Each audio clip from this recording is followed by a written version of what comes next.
Hello everyone, मैं आपकी little फिदोशी आप लोगों का लिटिल फिदोशी चैनल में स्वागत करती हूँ। मैं आप लोगों से माफ़ी मांगना चाहती हूँ। मैं 2 साल से ज़्यादा हो गया मैंने कोई भी वीडियो अपलोड नहीं किया है।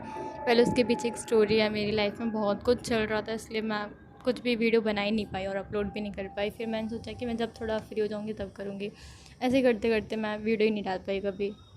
मैं आप सभी से सॉरी बोलना चाहती हूँ उन सब चीज़ों के लिए कि मैंने कभी वीडियो नहीं डाला और आप लोग इतना वेट कर रहे हैं। उन सब के लिए आई एम सो सॉरी। और मैं यशी सिस्टर को भी सॉरी बोलना चाहती हूँ, जिनकी मैं एफ एक्सप्लेन कर रही थी। उन्होंने मुझे इतने प्यार से मतलब परमिशन भी दे दी थी कि हाँ मैं वीडियो डाल सकती हूँ, उनके एफ एक्सप्लेन कर सकती हूँ, पर फिर भी मैं नहीं कर पाई। उसके लिए आई एम सो सॉरी। और एक सिस्टर ने प्लीज़ लव मी को ऑलरेडी एक्सप्लेन कर दिया, तो मैं उसको तो एक्सप्लेन नहीं कर सकती, पर हाँ मैं आप लोग के लिए एक एफ लेके आई हुई हूँ। मैंने खुद ने लिखे है, मैंने खुद ने किया, मुझे नहीं पता ये कैसे हो गई, पर आप लोग बताना मुझे आप लोग को अच्छी लगी या नहीं। और मैं उन लोगों को भी थैंक यू बोलना चाहती हूँ जिन्होंने मुझे अनसब्सक्राइब नहीं किया। Thank you so much guys. 2 साल हो चुके हैं और स्टिल आप लोग मुझे सब्सक्राइब करके रखे हो, मुझे बहुत अच्छा लगा। I am so happy and sorry, मैंने सच में बिल्कुल ठीक नहीं आई और मुझे इस चीज़ का बहुत ज़्यादा रिग्रेट भी। I am so sorry, still so sorry. पता नहीं आप लोग मुझे माफ़ करोगे या नहीं, पर प्लीज़ मुझे माफ़ कर देना। मुझे कमेंट में बता देना कि आप लोगों ने मुझे माफ़ किया है या नहीं। ये स्टोरीज़ है, मैं कोशिश करूँगी कि कुछ ही पार्ट्स में ख़त्म हो जाए। हमारी इस स्टोरी में 5 मेन कपल्स होंगे, जो कि हैं शाहजहान वांगीबू, उनका पहला कपल होगा। दूसरा कपल होगा वांग हाईक्वेन और शाओ जाओचेंग का, जो कि शाहजहान का छोटा भाई होगा। तीसरा कपल होगा शाओ यानली, जो कि शाहजहान की बड़ी बहन होगी, और मैंगजी, जो कि शाहजहान की असिस्टेंट होगी। और फिर जो फोर्थ कपल होगा वो होगा हमारा वांग हाओशेन और सोंगजियांग का। नेक्स्ट जो कपल होगा वो होगा हमारा यूबिन और शाओ फैंशिंग। शाओ फैंशिंग शाओ सिबलिंग्स का सबसे छोटा मेंबर होगा, सबसे छोटा भाई होगा, सिबलिंग होगा। और जो यूबिन है वो मैंगजी का ट्विन ब्रदर होगा, पर ये बात इन लोगों को पता नहीं होगी। स्टोरी में जानते हैं कि आगे क्या होगा। स्टोरी का नाम सुन कर के मतलब पढ़ कर के आप लोगों को पता चल गया होगा स्टोरी किस पे है। ये स्टोरी जो है वो माफियाज़ के लव पे है, कि माफियाज़ कैसे लव करते हैं और क्या करते हैं अपने लव के लिए, वो किस हद तक जा सकते हैं। स्टोरी में हम यही जानेंगे, तो हम हमारी स्टोरी शुरू करते हैं। आई होप ये स्टोरी आप लोग को बहुत अच्छी लगेगी और आप लोग मुझसे नाराज़ नहीं रहेंगे, मुझे माफ़ कर देंगे जो भी मैंने पास्ट में मिस्टेक्स किया उन सब के लिए। तो शुरू करते हैं। स्टोरी की स्टार्टिंग होती है एक 17-18 साल का लड़का, जो कि अपनी बाईसाइकिल पे एक अंधेरी सी गली से कहीं जा रहा होता है और वो थोड़ा डरा हुआ होता है, क्योंकि रोड जो था वो बहुत ज़्यादा सुनसान था और बहुत ज़्यादा अंधेरा था वहाँ पे, और बहुत ज़्यादा रात भी हो रही थी, इसलिए वो डरा हुआ था कि यहाँ पे कुछ उसके साथ कोई इंसिडेंट या केस वेस ना हो जाए, कोई प्रॉब्लम ना हो जाए, वो कहीं फंस ना जाए या कोई उसे कोई बुली ना करे यहाँ पे। वो थोड़ा डरा डरा सहमा सहमा सा, बहुत पतला सा लड़का था। उसको देख कर के कोई भी कह सकता था कि शायद ये बिल्कुल भी ज़्यादा नहीं खाता होगा, शायद मुश्किल से थोड़ा खाता होगा, क्योंकि वो इतना ज़्यादा पतला था कि कुछ कहा नहीं जा सकता। लेकिन हाँ, उसके पतले होने से उसकी ब्यूटी पे बिल्कुल भी कोई फ़र्क नहीं पड़ रहा था। सच में वो बहुत ब्यूटीफुल था, एकदम एंजल के जैसे। वो एक ओमेगा था। वेल गाइस, मैं आप लोगों को एक चीज़ बताना भूल गई, ये स्टोरी जो होगी वो ओमेगा वर्ड्स होगी, तो आई होप आप लोग ये जो स्टोरी है वो इन्जॉय करेंगे। वो जिस गली से जा रहा था उसी गली के आगे पे कुछ लोग खड़े हुए थे गन्स लेकर के। उसी तभी एक गन शॉट की आवाज़ सुनाई दी। उसने जब ढंग से आगे देखा, मतलब प्रॉपर्ली आगे देखा, तो उसने देखा कि 4 से 5 लोग खड़े हुए हैं और उनके हाथ में गन्स है, और उन्हीं के अपोजिट में कुछ लोग खड़े हुए हैं, उनके हाथ में भी गन्स है। लेकिन एक इंसान जिसने गन शॉट किया था, वो सीधा उसके गन से जो बुलेट निकली थी वो सीधा जा कर के सामने वाले इंसान के फॉरहेड के बीचों बीच, आईब्रोज़ के बीचों बीच में जाकर के लगी थी। वो ये देख के बहुत डर गया था और वो बाईसाइकिल से गिर गया था। उसकी आवाज़ सुनते ही जो लोग आगे खड़े हुए थे वो पीछे मुड़े। उन्होंने देखा कि यहाँ पे एक लड़का है जिसने सब कुछ देख लिया है, तो वो सारे के सारे उस लड़के को पकड़ने के लिए भागता है। ये जो कि साइकिल लेकर के भाग रहा होता है, क्योंकि उसे कुछ समझ भी नहीं आ रहा था कि वो क्या करे। हाँ, ये लान यीबो था, जो कि एक ऑर्फन था। उसका इस दुनिया में कोई नहीं था। उसके जो पेरेंट्स थे उनकी डेथ हो चुकी है और वो अकेला ही खुद को संभालता है। वो स्कॉलरशिप पे पढ़ता है और वो एक पार्ट टाइम जॉब करता है क्लिनिक पे। वो अभी इसी क्लिनिक से आ रहा था उसके घर की साइड। हाँ, वो एक ऐसे घर में रहता था जो कि छोटा सा और अबेंडन जगह पे था। उसका घर यहीं के पास में 2 गली छोड़ के था, एक सुनसान सी जगह पे। वो अकेला रहता था, उसका इस दुनिया में कोई नहीं था। और आज जो उसके साथ हुआ है, अब वो देख के बहुत डर गया, क्योंकि उसे पता है ये लोग उसे छोड़ने वाले नहीं हैं, अब ये लोग उसे मार ही डालेंगे। उन लोगों के क्लोथ्स और उन लोगों के हाथ में गन्स देख कर के ईबू को इतना तो अंदाज़ा लग गया था कि ये लोग कोई नॉर्मल नहीं है, ये ज़रूर किसी गैंग या माफिया वगैरह से रिलेटेड हैं। अगर ईबू इनके हाथ लग जाता है तो आज तो उसकी बिल्कुल भी कुछ मतलब वो बचने वाला नहीं, उसे इतना तो पता चल गया था। और तभी उसके साथ हो जाता है एक बहुत बुरी चीज़, उसकी साइकिल जो कि पंचर हो गई थी। अब वो बिल्कुल भी साइकिल लेके नहीं भाग सकता। वो लोग भी इतना तेज़ भाग रहे थे, पीछे जो आ रहे थे कुछ लोग बॉडीगार्ड्स वगैरह जो आ रहे थे, वो ईबू के बहुत पास पहुंच गए थे और उन्होंने ईबू को एट द एंड पकड़ लिया। ईबू के आगे कोई गली नहीं थी, वो जिधर से भी मुड़ रहा था एंड में वो मुड़ मुड़ा कर एक ऐसी जगह पहुंचा जहाँ कोई आगे रास्ता नहीं था। उसके आगे एक दीवार थी, वो बहुत डर गया था। और लोगों ने ईबू को पकड़ा और उन्होंने डिस्कशन किया कि अब क्या करें। ईबू जो कि खुद को छुड़ाने की कोशिश कर रहा था, चिल्ला रहा था, लेकिन इसका कोई फ़ायदा नहीं था क्योंकि वो जिस जगह पे रहता था वहाँ कोई भी नहीं था आसपास। तो उसकी आवाज़ तो कोई सुनने वाला भी नहीं था। अगर कोई सुन भी लेता तो शायद कोई हेल्प करने नहीं आता। आजकल की दुनिया में कहीं कोई किसी की मदद करता है, हर कोई अपने बारे में सोचता है और अपनी फैमिली के बारे में सोचता है। तो ऑब्वियसली कोई ईबू की हेल्प तो नहीं करता, और अभी कोई था भी नहीं। तो ईबू बहुत ज़्यादा डर जाता है। वो लोग ईबू के नेक पे एक पॉइंट पे ऐसे प्रेस करता है और ईबू वहीं पे बेहोश हो जाता है। वो जो गार्ड्स थे, जो बॉडीगार्ड्स थे, वो लोग ईबू को उठा करके अपने साथ लेके जाने लगते हैं अपने बॉस से पूछने कि उसका क्या करें। वो लोग उसी जगह आते हैं जहाँ पे ईबू पहले ये गन शॉट वगैरह सब कुछ देखा था, ईबू वहीं लेके आते हैं। वहाँ पे एक इंसान था, उसके पास वो लेके जाते, कहते हैं सर इसने सब कुछ देख लिया, अब हम इसका क्या करें। तो जो इंसान था जिसने सुना, उसने पीछे मुड़ के देखा, तो उसने क्या इसने सब कुछ देख लिया, ठीक है। उसने ईबू की तरफ देखा जो कि बहुत मासूम था और इनोसेंट था लग रहा था। उसे समझ में नहीं आ रहा था। वैसे तो वो अगर कोई और होता तो अभी तक उसे गन शॉट करके मार चुका होता, लेकिन ये इंसान को देख के उसका थोड़ा दिल पता नहीं क्यों पिघल गया या क्या हुआ। उसने कहा ठीक है, इसे मेरी कार में रखो, मैं देखता हूँ इसका क्या करना है। इंसान पीछे मुड़ के देखते हैं जहाँ पे 3-4 लोग अभी भी शॉकिंगली मतलब खड़े हुए थे। क्यों? क्योंकि उनका बॉस जो था वो मारा जा चुका था शाहजहान की एक वन शॉट से। तो वो सब समझ में नहीं आ रहा था कि अब वो क्या करें, वो खुद की लाइफ दें या फिर क्या, मतलब उनका क्या होगा, उनका बॉस ही मर चुका है। तो शाहजहान ने कहा मैं तुम्हें एक ऑफ़र दे रहा हूँ, या तो तुम चारों के चारों जो लोग हो वो मेरे लिए वर्क कर सकते हो, नहीं तो फिर इस माफिया वर्ल्ड से बिल्कुल ऐसे गायब हो जाओ कि तुम मुझे दोबारा कभी दिखो नहीं। तुम्हारा बॉस इस दुनिया में रहा नहीं है और तुम खुद देखो तुम्हें क्या करना है। तो वो चारों जो गार्ड्स थे वो एक दूसरे की साइड देखते हैं, और हाँ वो अब कहीं पे भी जॉब तो कर नहीं सकते थे क्योंकि उनके पास कोई ऑप्शन नहीं था। तो वो चारों शाहजहान से कहते हैं कि सर हम आपको एज हमारा बॉस एक्सेप्ट करते हैं, हम आपके लिए वर्क करेंगे और आपके लिए हमेशा लॉयल रहेंगे। शाहजहान ने कहा दैट्स गुड फॉर यू, अगर तुम लोग ऐसा नहीं करते हो तो फिर तुम लोग सोच लेना, अंजाम बहुत बुरा होगा अगर तुमने मुझे धोखा देने की कोशिश भी की तो। ये था शाहजहान, माफिया वर्ल्ड का सबसे ज़्यादा रूथलेस पर्सन और माफिया किंग। शाहजहान से पहले शाहजहान के फादर माफिया किंग थे, पर उनके रिटायर होने के बाद शाहजहान ने ये पोजीशन संभाली क्योंकि शाहजहान की जो बड़ी सिस्टर शाह यालनी है, उन्हें इलीगल बिजनेस में कोई इंटरेस्ट नहीं था। वो लीगल बिजनेस करना चाहती, तो वो शाह फैमिली का लीगल बिजनेस संभालते हैं। वहीं शाहजहान जो कि इलीगल बिजनेस संभालता है, यानी कि ये माफिया वर्ल्ड का वर्क संभालता है। शाह यालनी को माफिया वर्ल्ड से बहुत ज़्यादा नफरत है, मतलब काइंड ऑफ उन्हें पसंद नहीं है। वो बहुत जेंटल और स्वीट काइंड ऑफ पर्सन है, पर हाँ ऐसा नहीं कि वो डम है, बहुत स्मार्ट है वो, और बहुत ज़्यादा रूथलेस वो भी हैं। पर उन्हें ये खून खराबा वगैरह बिल्कुल पसंद नहीं है। पर उन्हें भी फ़ाइटिंग करना बहुत अच्छे से आता है। अगर वो फ़ाइट करें ना तो फिर समझो तुम्हारी तो खैर नहीं, आज तो तुम्हारा मर्डर ही हो जाना है। वहीं शाहजहान जो कि बहुत ज़्यादा कोल्ड है, रूथलेस है, और किसी से बिल्कुल भी स्माइल करके बात करना उसे बिल्कुल पसंद नहीं है। जेंटल और स्वीटनेस तो उसके कैरेक्टर में ही नहीं आता, उसके कैरेक्टर की डिक्शनरी में ही नहीं आता, ये होता क्या है।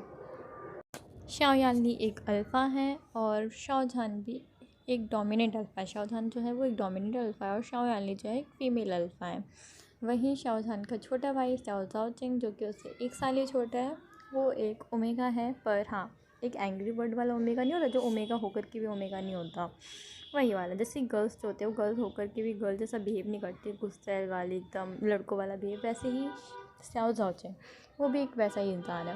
शाओ जाओचिंग ओमेगा होकर के भी बिल्कुल अल्फ़ा वाला बिहेव करता है। अगर कोई उसकी ओमेगा फ्रेगरेंस अगर ना ले तो उसे यही लगेगा कि शाओ जाओचिंग जो है वो अल्फ़ा है, कोई ओमेगा नहीं है। उसका एक रीज़न भी है, आफ्टर ऑल वो किस फैमिली से बिलोंग करता है, वो एक माफिया फैमिली से बिलोंग करता है। और तुम उससे क्या ही एक्सपेक्ट कर सकते हो, एक माफिया फैमिली जिसमें सब जगह फाइटिंग होती है, वहाँ तुम्हें कोई एक स्वीट सा और जेंटल सा एकदम मतलब क्या कहते हैं वो फ्रेजाइल सा ओमेगा मिले, तो इस चीज़ की तो एक्सपेक्टेशन तुम भाई छोड़ ही दो। आता है शाओ फैमिली का सबसे छोटा सिबलिंग जो कि है शाओ फैंचिंग, जो कि एक बेटा है और बहुत ज़्यादा नटखट, शरारती और बहुत ज़्यादा ब्राटी नेचर का है। वेल इसका रीज़न भी है क्योंकि उसकी फैमिली में कभी उसे ज़्यादा अटेंशन नहीं मिली, तो उनकी अटेंशन पाने के लिए वो ऐसे उल्टे सीधे काम करना उसे बहुत अच्छा लगता है। लाइक कभी किसी चीज़ पे तोड़ देना, फोड़ देना, किसी को परेशान करना उसका जैसी हॉबी ही है। एवरी टाइम गुस्सा करते रहना और मार्क्स में मतलब पढ़ाई में बिल्कुल ध्यान न देना। उसका मार्क्स बहुत ख़राब आते हैं क्योंकि वो कभी पढ़ता ही नहीं है, और अगर उसे आता भी है ना तो भी वो करता नहीं है। क्यों? क्योंकि उसे पूरी फैमिली का अटेंशन चाहिए। पूरी फैमिली बिज़ी रहती है। मिस्टर शाह उस टाइम पे जो थे वो एक मतलब माफिया किंग थे, और शाहजहां जो कि नेक्स्ट माफिया किंग बनने वाला था, तो वो उस वर्क में बिज़ी रहते थे। वहीं शाहजहां जो कि बिज़नेस वर्क को संभाल रही थी, अपने बिज़नेस वर्क को संभाल रही थी, तो वो उसमें बिज़ी रहती थी। शाओ ज़ाओचंग जो कि एक एडवोकेट है, लॉयर है, तो वो उसमें बिज़ी रहता था। वो क्राइम्स का और जो कॉर्पोरेट लॉयर नहीं होता वो था। वेल अब हम जानते हैं शाओ सिबलिंग्स के पेरेंट्स के बारे में, यानी कि मिस्टर एंड मिसेस शाओ के बारे में। मिस्टर शाओ, उनका पूरा नाम शाओ फेंगमियान है और उनकी वाइफ का नाम शाओ यू है। वेल शाओ फेंगमियान एक स्वीट एंड जेंटल टाइप के पर्सन है। मतलब ऐसा नहीं है कि वो कोल्ड नहीं है, पर हाँ वो एक स्वीट एंड काइंड टाइप के सोल है अकॉर्डिंग टू मैडम यू जो कि बहुत खौफनाक है। अपनी फैमिली के अलावा उन्हें कुछ नहीं दिखता। अगर उनकी फैमिली खुश है तब तक तो सब कुछ ठीक है, अगर उनकी फैमिली खुश नहीं है तो फिर तो आप समझ लो कि आपका क्या होने वाला है। वो अपने बच्चों की खुशी के लिए, अपनी फैमिली की खुशी के लिए कुछ भी कर सकते हैं, कुछ भी मतलब कुछ भी। वो अपने सभी बच्चों को बहुत ज़्यादा प्यार करती हैं, उनके लिए कुछ भी कर सकती हैं। अब हम हमारी स्टोरी पे वापस आते हैं। लास्ट हमने स्टोरी में देखा था कि शाहजहां जो था उसने अपने अपोजिट टीम वाले गार्ड से पूछा था कि वो उसके लिए वर्क करना चाहते हैं या माफिया वर्क छोड़ना चाहते हैं। तो उन्होंने कहा था कि वो उसको ज्वाइन करना चाहते हैं, उसके लिए वर्क करना चाहते हैं, उसके लिए लॉयल रहेंगे। तो शाहजहां अपनी साइड में देखता है जहाँ पे एक अल्फ़ा खड़ा हुआ था ब्लैक कलर के क्लोथ्स में, और जैसे कि उसका हर एक मेंबर ने पहन रखा था ब्लैक कलर के क्लोथ्स, उसी में खड़ा हुआ था। तो शाहजहां ने उसके साइड देखते हुए कहा कि वांग हाओशेन, इन्हें इनका काम समझा दो और इन्हें इनके काम दे दो, और इन पे थोड़े टाइम नज़र रखना कहीं ये धोखा वोखा ना दें। तो उससे कहता है वेल वांग हाओशेन कोई और नहीं, शाहजहां का पर्सनल असिस्टेंट के साथ साथ उसका बेस्ट फ्रेंड भी था। हाँ, वांग हाओशेन शाहजहां का चाइल्डहुड बेस्ट फ्रेंड था। वांग हाओशेन कहता है ठीक है वो तो सब मैं संभाल लूँगा, पर तुम मुझे ये बताओ जो तुमने उस ओमेगा को जो है छोड़ दिया है, तुम उस ओमेगा को क्या करने वाले हो, और तुमने उसे अपनी कार में रखने के लिए क्यों कहा है, तुम करना क्या चाहते हो उस ओमेगा के साथ। वो ओमेगा छोटा सा लग रहा है, देखने में 17-18 साल का लग रहा है, उसके साथ कुछ बुरा मत करो, उसे जाने दो, वो वैसे ही डरा हुआ है, मुझे नहीं लगता वो किसी से कुछ कहेगा। शाहजहां कहता है बॉस मैं हूँ कि तुम, कौन डिसाइड करेगा कि क्या करना है क्या नहीं। तभी हाउशन कहता है कि ठीक है तुम्हें जो करना है करो, मैं तो तुम्हारा कुछ कर नहीं सकता। लेकिन मुझे ये समझ में नहीं आ रहा है कि तुमने उस ओमेगा को छोड़ क्यों दिया। मतलब अगर अभी कोई और होता तो तुमने उसे एक ही अपने बुलेट से मार दिया होता, लेकिन तुमने उस ओमेगा को छोड़ दिया। कहीं तुम्हें उसे लव एट फर्स्ट साइट तो नहीं हो गया है, कहीं तुम उसके प्यार में तो नहीं पड़ गए। हाँ मुझे पता है, मतलब मैं देख के कह सकता हूँ वो ओमेगा बहुत ज़्यादा ब्यूटीफुल था, पर क्या तुम्हें वो इतना अच्छा लगा तुमने उसकी जान बख्श दी और मतलब उससे जाने दे रहे हो। शाहजहां ये सुनकर ये वांग हाउशन की तरफ एक डेथ क्लियर देता है। वो कहता है बकवास बंद करो, शट अप, मैंने तुम्हें इन सब कामों के लिए नहीं रखा है, ठीक है ना, तो अपना काम करो। तभी वांग हाउशन कहता है ठीक है मैं अपना काम करने जा रहा हूँ। ऐसे करके वो दोनों बात कर ही रहे होते हैं, तभी एक गन शॉट की आवाज़ सुनाई देती है। वो बुलेट जो थी वो शाहजहां को लगने ही वाली होती है कि वांग हाउशन शाहजहां को धक्का देके वो बीच में आ जाता है, और वो जो बुलेट थी वो वांग हाउशन के शोल्डर पर लग जाती है। शाहजहां को इतना गुस्सा आता है, वो देखता है मतलब जिस तरफ से गन फायर होती है उस साइड देखता है, वहाँ पे वही 4 गार्ड्स खड़े थे, यानी कि उन्हीं गार्ड्स में से किसी एक ने किया होगा। शाहजहां को इतना ज़्यादा गुस्सा आ जाता है कि वो उन चारों गार्ड्स पे इतनी सारी गन फायर करता है कि वो चारों के चारों गार्ड्स पे इतने ज़्यादा बुलेट्स लग चुके थे और वो चारों वहीं पे ऑन द स्पॉट मर चुके थे। गाइस मुझे माफ़ करना, मुझे पता है आप लोगों को बैकग्राउंड में बहुत सारी वॉइस सुनाई दे रही होगी। वेल ये हमारे पड़ोस के कुछ छोटे से बच्चे हैं जो कि खेल रहे हैं, अभी रात हो रही है, वो अभी भी खेल रहा है, तो इसलिए आपको आवाज़ सुनाई दे रही होगी, पर मैं उनको खेलने के लिए भी मना नहीं कर सकती। आफ्टर ऑल बच्चे हैं यार, उनको तो खेलना हक है यार उनका। और मैं जहाँ पे रहती हूँ वो एयरपोर्ट के पास है, मतलब थोड़ा दूर है एयरपोर्ट, तो वहाँ मतलब एरोप्लेन वगैरह जो हमारे सर के ऊपर से जाते हैं जूम करते हैं, तो उसकी भी आवाज़ आ रही होगी, तो सॉरी। देखा, मैंने कहा था ना एरोप्लेन मेरे सर के ऊपर से जाते हैं। एक और ये रहा। आई होप गाइज आप सभी लोग एडजस्ट कर लोगे। तो हम हमारी स्टोरी पे वापस आते हैं। शाहजहां जिसने उन चारों गार्ड्स को मार दिया था, तो शाहजहां जल्दी से वांग हाउशन को पकड़ता है और कहता है चलो मैं तुम्हें हॉस्पिटल लेके चलता हूँ। तो वांग हाउशन कहता है मुझे इतनी ज़्यादा भी चोट नहीं लगी है, मैं पास की क्लिनिक पे चला जाऊँगा मैं वहाँ पे अपनी स्टिचिंग वगैरह करवा लूँगा, मतलब मुझे ज़्यादा नहीं लगी है, बस छू करके गई है, ज़्यादा नहीं लगी है। तो शाहजहान कहते हैं, पर शाहजहान तभी वांग हाओशेन कहते हैं डोंट वरी, मैं अपने साथ कुछ गार्ड्स को लेके जा रहा हूँ, मैं वहाँ जाके अपना इलाज करवा लूँगा, तुम उस ओमेगा को अपने साथ लेके जाओ और देखो क्या करना है तुम्हें उसका। हम उसको ऐसे ही नहीं छोड़ सकते, उसने हमें खून करते हुए देख लिया, अगर वो पुलिस केस करता है जाके तो बहुत बड़ी दिक्कत हो जाएगी, क्योंकि वो एक विटनेस है। शाहजहान कहता है डोंट वरी, वो सब मैं संभाल लूँगा, तुम जाके अपनी बैंडेज करवा के आओ जल्दी से, और जल्दी से मतलब घर वापस आ जाना, आज तुम शाओ मेंशन नहीं रुक जाना, आज तुम मतलब अपने अपार्टमेंट में मत जाना। हाओशेन कहते हैं नो वे मैडम, यू को देखा है, वो मुझे मार ही डालेंगे, आंटी मेरा कत्ल ही कर देंगे। तुम्हें पता है ना लास्ट टाइम तुम्हारे चोट लग गई थी और आंटी मुझ पर कितना ज़्यादा गुस्सा थी, अभी तक वो मुझसे गुस्सा है, मैं रिस्क नहीं ले सकता, तुम जाओ, मैं अपार्टमेंट में रुक जाऊँगा, मुझे इतनी ज़्यादा चोट नहीं लगी है, मैं खुद की टेक केयर कर लूँगा। शाहजहान कहता है ठीक है, जैसे तुम्हारी मर्ज़ी, पर ध्यान रखना अगर कोई भी मतलब दिक्कत हो तो मुझे कॉल कर देना। तभी हाउशन कहता है हाँ हाँ ठीक है, अगर मुझे कोई दिक्कत होगी तो मैं तुम्हें कॉल कर दूँगा, ठीक है। तो मैं भी अब चलता हूँ और तुम भी जाओ। तभी जो था हाउशन, वो एक दूसरी कार में अपने साथ कुछ गार्ड्स को लेकर के पास वाली क्लिनिक पे चला जाता है। वहीं शाहजहान जो कि अपनी कार में बैठता है और देखते हैं बैक सीट पे, जहाँ पे यीबो जो कि मतलब पड़ा हुआ था, वो ओमेगा जो पड़ा हुआ था वो बिल्कुल बेहोश था, उसे कोई होश नहीं था उसके आसपास क्या हो रहा है, वो बहुत ज़्यादा मासूम लग रहा था देखने में। शाहजहान सोचता है मुझे इसका क्या करना चाहिए, वो सोचता है और कार चलाना मतलब कार जो होता है ड्राइव करना शुरू करता है। हाँ, शाहजहान की कार में कोई ड्राइवर नहीं था, क्योंकि शाहजहान को अपनी प्राइवेसी में कोई दखल दे उसकी प्राइवेसी में उसे बिल्कुल पसंद नहीं आया। इसका मतलब ये नहीं था कि शाहजहान के साथ उसका कोई गार्ड वगैरह नहीं था, शाहजहान के आगे भी 4 कार थे और शाहजहान के पीछे भी 4 कार थे उसकी सेफ्टी मेजर के लिए।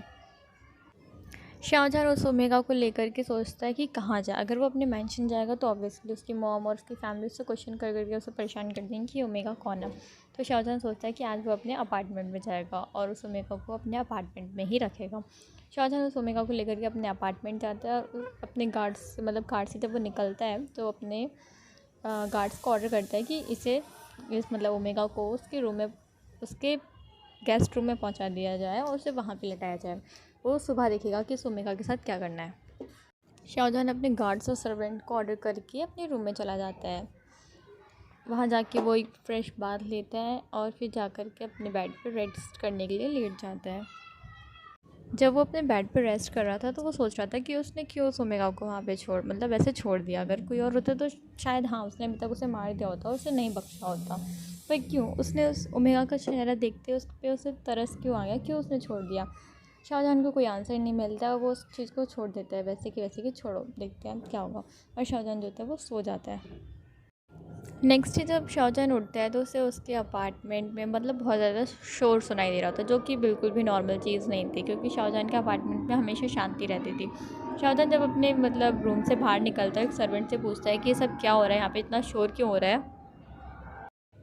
तभी वो जो सर्वेंट होता है वो पहले तो शाहजहान को बो डाउन करके मतलब 90 डिग्री बो करके उसे ग्रीट करता है और कहता है सर ये जो आप ओमेगा कल लेके आए थे वही इतना ज़्यादा शोर मचा रहा है, उसका कहना है कि उसने कुछ नहीं किया, उसे जाने दिया जाए और हम उसे रोक रहे हैं कि आप अभी नहीं जा सकते आपकी इजाज़त लिए बिना। लेकिन वो ओमेगा जो है वो मान ही नहीं रहा, वो बहुत ज़्यादा डरा हुआ है, इसलिए वो बहुत ज़्यादा चिल्ला रहा है।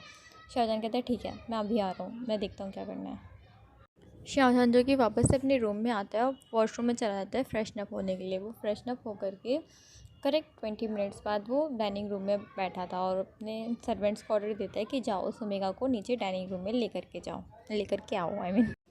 तभी वहाँ से एक सर्वेंट जो होता है वो यीबू के रूम में जाता है और जा कर के उससे बोलता है कि चलो तुम्हें बॉस ने बुलाया। यीबू जो कि डर जाता है तो तुम्हारे बॉस ने मुझे क्यों बुलाया, मैंने कुछ नहीं देखा, मैंने कुछ नहीं किया।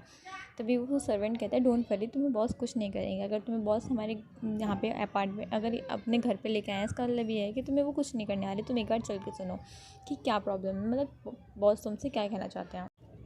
यीबू जो कि डरे डरे हुए मतलब उस सर्वेंट के साथ नीचे डाइनिंग रूम में आता है, जहाँ पे वो देखता है कि एक अल्फ़ा जो कि ज़्यादा नहीं मतलब उससे कुछ ही साल बड़ा दिख रहा था, वो कूल फेस के साथ वहाँ पे बैठा हुआ था। उसका डार्क ऑरा यीबू देख के बहुत ज़्यादा डर जाता है, उसे समझ में नहीं आता कि वो क्या करे। वो आकर के उस इंसान के सामने खड़ा हो जाता है अपना सर नीचे झुका करके। यीबू जो कि देखता है कि वो जो अल्फ़ा था वो काफ़ी ज़्यादा हैंडसम था पर बहुत ज़्यादा कोल्ड था, उसका ऑरा जो था वो काफ़ी ज़्यादा डार्क था, बहुत ज़्यादा कोल्ड था। यीबू नीचे सर करके सोच रहा होता है कि अब उसके साथ क्या होने वाला है, क्या उसे ये यहाँ पे मार देगा। अगर मारना ही था तो उसने कल उसे छोड़ क्यों दिया। अगर उसे बेहोशी की हालत में मारा था तो एटलीस्ट उसे दर्द पेन तो फील नहीं होता। पर ईबो भी बहुत ज़्यादा डरा हुआ था। तभी उसे मतलब उस अल्फ़ा की आवाज़ सुनाई देती है जो कि बहुत ज़्यादा कोल्ड थी। वो कहता है कि तुम्हारा नाम क्या है। तो ईबो थोड़ा डर जाता है और उसकी तरफ डरते हुए देखता है सर ऊपर करके और डरते डरते अपना नाम बताता है। मेरा मेरा नाम लान लान ईबो है। तभी शाओजन अपनी कोल्ड वॉइस में फिर से कहता है ठीक है। क्या तुम्हें पता है तुमने कल क्या देखा। तो ईबो डरते हुए कहता है मैं किसी को कुछ नहीं बताऊंगा, मैंने जो भी देखा प्लीज़ प्लीज़ मुझे जाने दो। तो शाहजहां कहता है मैं तुम पे विश्वास कैसे करूं कि तुम किसी को नहीं बताओगे और मैं तुम्हें क्यों छोड़ूं। क्या पता तुमने जाकर के अगर मेरे मतलब अगेंस्ट अगर कोई केस फाइल कर दिया तो। ईबो कहता है प्लीज़ प्लीज़ मुझे जाने दो, प्लीज़ मैं किसी को कुछ नहीं कहूँगा, मेरा मेरा इस दुनिया में कोई नहीं है, प्लीज़ प्लीज़ मुझे जाने दो। मेरी ग्रैंड माँ के अलावा मेरा कोई नहीं है, मेरी ग्रैंड माँ बहुत ज़्यादा बीमार रहती हैं, प्लीज़ प्लीज़ मुझे जाने दो, मुझे उनका इलाज करवाना है, प्लीज़ मुझे जाने दो। शाहजहां कहता है देखो मैं तुम्हें छोड़ तो सकता नहीं हूँ पर मुझे तुम्हें मतलब मारने का भी मन नहीं है क्योंकि तुम एक बहुत छोटे उम्र का हो और मुझे नहीं लगता कि तुम कुछ कर सकते हो। मेरे पास तुम्हारे लिए एक ऑफ़र है, तुम मुझसे शादी कर लो, मैं तुम्हें नहीं मारूंगा। ये वो एकदम शॉक्ड हो जाते हैं सुन के। क्या वो इस माफिया से शादी करेगा। नहीं, वो इस इंसान से शादी नहीं कर सकता, वो जिससे वो डरता है उसे वो अपना हस्बैंड नहीं बना सकता। वो कहता है नहीं नहीं मैं तुमसे शादी नहीं कर सकता, तुम मुझसे शादी क्यों करना चाहते हो। तभी शाहजहां जो होता है वो कोल्डली कहता है तुम्हें लगता है कि तुमसे तुम्हारी कोई राय मांग रहा है, मैं तुम्हें ऑर्डर दे रहा हूँ, तुम्हें मुझसे शादी करनी होगी, नहीं तो फिर मैं तुम्हें और तुम्हारी ग्रैंड माँ को दोनों को मार दूंगा। ये सुन कर के बहुत ज़्यादा डर जाता है। वो कहता है प्लीज़ प्लीज़ मेरी ग्रैंडमा को कुछ मत करना, प्लीज़ वो बहुत ज़्यादा ओल्ड हो चुकी हैं, प्लीज़ प्लीज़ उन्हें कुछ मत करना। मेरी इस दुनिया में बस एक वही है और कोई नहीं है मेरे पास, मेरी बस फैमिली के नाम पे मेरी ग्रैंडमा है, प्लीज़ प्लीज़ उन्हें कुछ मत करना। शाहजहां कहता है ठीक है पर एक ही शर्त पे, तुम्हें मुझसे शादी करनी होगी वरना फिर तुम्हें पता है मैं क्या कर सकता हूँ। ईबू जो कि डरते हुए शाहजहां से हाँ बोल देते कि कहता है मतलब ईबू कहता है डरते हुए कि हाँ ठीक है मैं तुमसे शादी करने के लिए तैयार हूँ पर प्लीज़ प्लीज़ मेरी ग्रैंडमा को मुझे कुछ मत करना। ओके गाइस, हम नेक्स्ट पार्ट में देखेंगे शाहजहां अपनी फैमिली से लान ईबू को कैसे मिलाएगा और क्या कहेगा कि मतलब वो ईबू से शादी क्यों करना चाहता है और एक्चुअली मतलब रियलिटी में शाहजहां ने ईबू से मैरिज का प्रस्ताव क्यों रखा है, उसने क्या सोच के रखा है, कहीं क्या ईबू से उसे प्यार हो गया है, क्या कोई और रीज़न है। ओके, अब हम देखेंगे ईबू के साथ क्या होता है, ईबू कैसे खुद को और अपनी ग्रैंड माँ को शाहजहां से बचा पाएगा। तो अब हम मिलेंगे नेक्स्ट पार्ट में। बाय एंड टेक केयर, अपना ध्यान रखना सभी लोग, बाय बाय।